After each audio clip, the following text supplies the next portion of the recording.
In this video, we're going to look at the chord track in Studio One, and it's really unique. It gives the ability to perform harmonic editing of both instrument and audio parts, meaning that we can transpose basically our arrangement in different areas, and it can affect either the whole song or only specific tracks, depending on how we set it.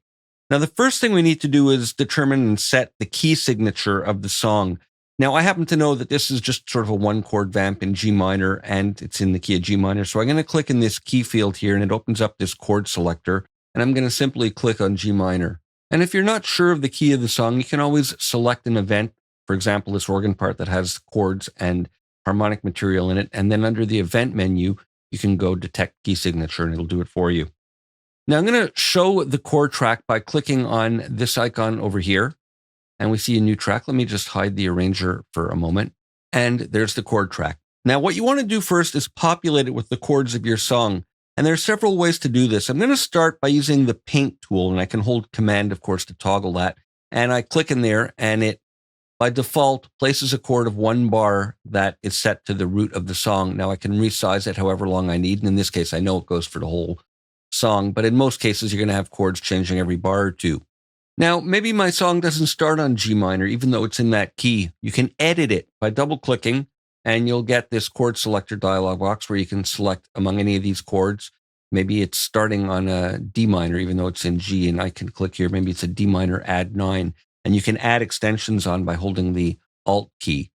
So lots of ways to customize like that, and we can select here from the different qualities of chords. Now here, we can audition the chord.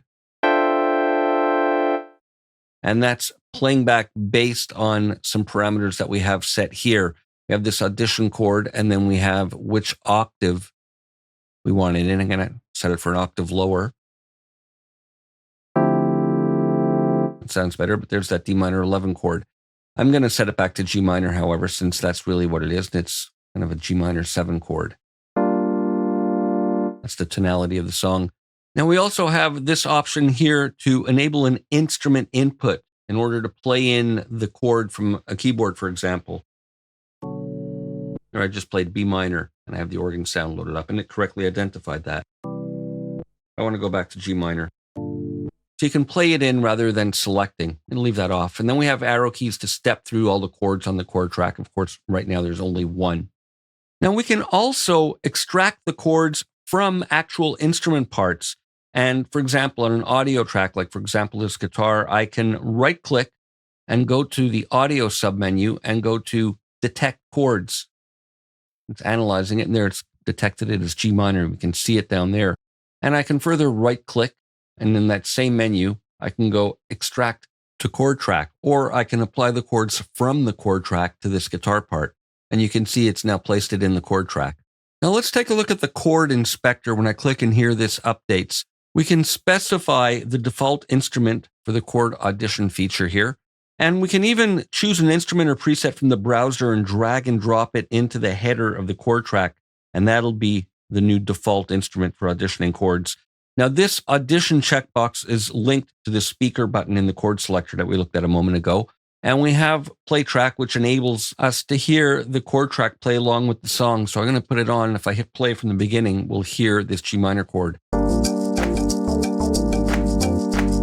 from the audition instrument. And that's good just to verify that you have the right chord in the chord track. This is all for zeroing in and getting this to be as accurate as possible. So here we specify the octave, the velocity that we're going to hear it at.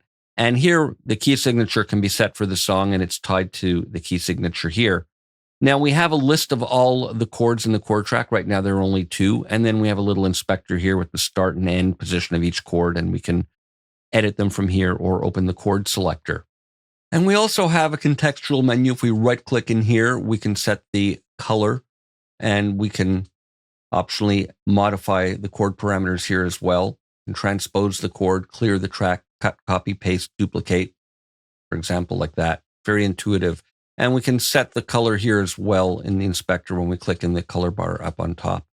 Now, in each track's inspector, that's where we set the follow chord behavior, how and what we want it to follow. So here, for example, the guitar track, by default, the follow is always off for follow chords, but we have different parameters.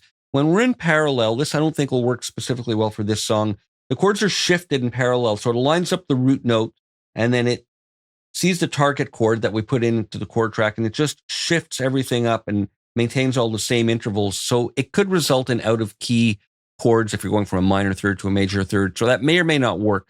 We have narrow, which works a bit better. The notes in the affected tracker, they're going to be shifted to the nearest note in the current chord.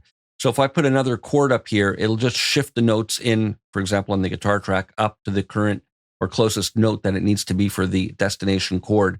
And that's generally a pretty good musical way to work.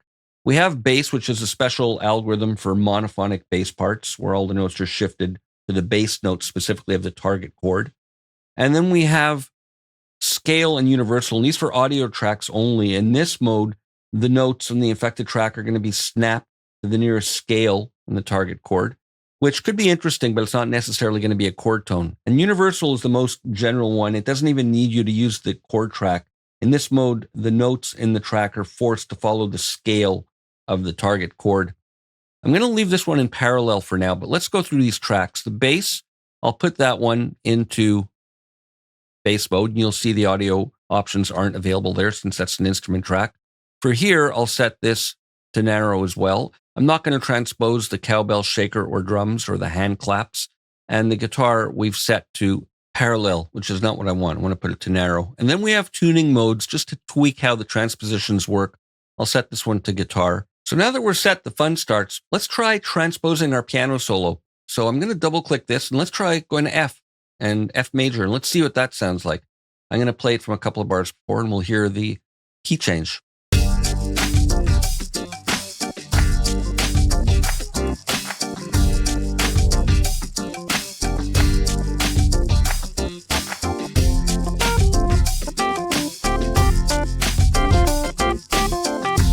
That worked nicely. Let's try changing the key again. I'm just option dragging this to copy it over. Let's try going to A flat major and we'll see what that sounds like. Maybe A flat major 9. Well, let's play a couple bars and then we'll hear that transposition.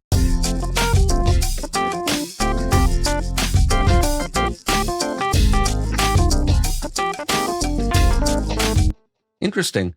And let's go back to G minor then and see what the whole thing sounds like.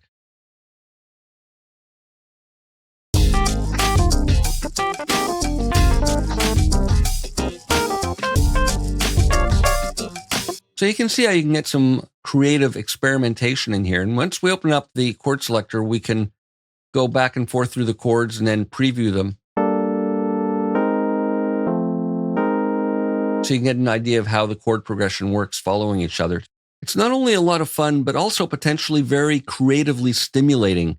It gives you the opportunity to experiment with different chords in your chord progression safely in a way that you can easily always revert back.